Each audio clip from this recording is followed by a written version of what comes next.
Il y a des changements de municipalité et qu'il y a donc une formation continue à mettre en place. Ça passe par la visite d'opérations exemplaires. C'est aux Herbiers que s'est réuni le groupe de travail régional du réseau rural Pays de la Loire pour évoquer l'énergie en milieu rural. Un réseau rural, rappelons-le, réunit les acteurs de terrain, des associations, dans le but d'aboutir à un développement rural et durable harmonieux. Après la visite de terrain et la maison éco-performante du quartier Quatuor, le matin, l'après-midi a été consacré à une table ronde et à des échanges sur le thème « Comment concilier performance énergétique et maîtrise des coûts ». La région co-organise avec l'État et anime un réseau qu'on appelle le réseau rural, dont le but est de décloisonner l'ensemble des acteurs ruraux et d'échanger sur des expériences portées par les acteurs. On travaille en 2009, 2010, 2011 sur 3 thématiques. La question de l'énergie, en milieu rural toujours, la question de la gestion du foncier et de l'espace en général en milieu rural et des services.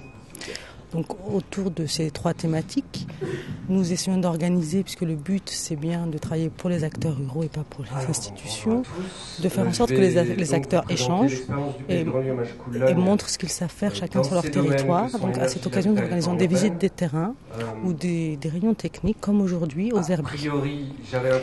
Nous avons effectivement demandé aux Herbiers de bien vouloir nous accueillir et nous aider à monter cette journée de réflexion, parce qu'ils ont monté sur leur communauté de communes des Herbiers une expérience assez exemplaire en matière d'énergie et d'habitat. Donc l'idée c'est de faire connaître ce qu'ils ont fait, de le valoriser et de le partager avec les autres personnes ici présentes.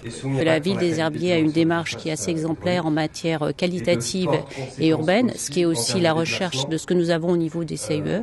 Et elle a également su, je dirais, préparer le tissu artisanal qui est un peu caractéristique en Vendée en termes des entreprises locales aux défis énergétiques de la construction immobilière et individuelle.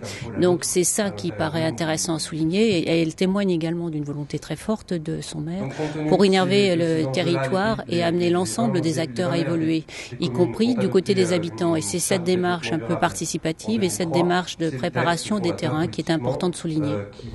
Alors, est-ce qu'il n'y a pas, d'après vous, je ne sais pas, un manque peut-être, vous allez me le dire ou pas, de communication à ce sujet-là, parce que ça me paraît important comme sujet, et est-ce que toute la population est bien au courant de tout ça ?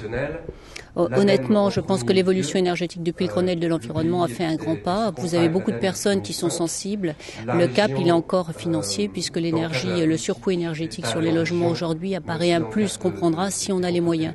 Alors qu'en fait, déjà aujourd'hui, en réduisant un peu la consommation de terrain, en mettant moins d'argent dans le foncier, on pourrait effectivement financer le surcoût énergétique. Mais il faut en avoir envie et il faut réellement sortir le besoin. Donc là, c'est vrai qu'il y a encore un rôle incitatif très fort à avoir auprès des particuliers.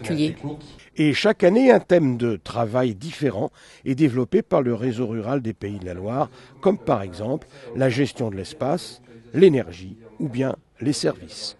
À suivre donc.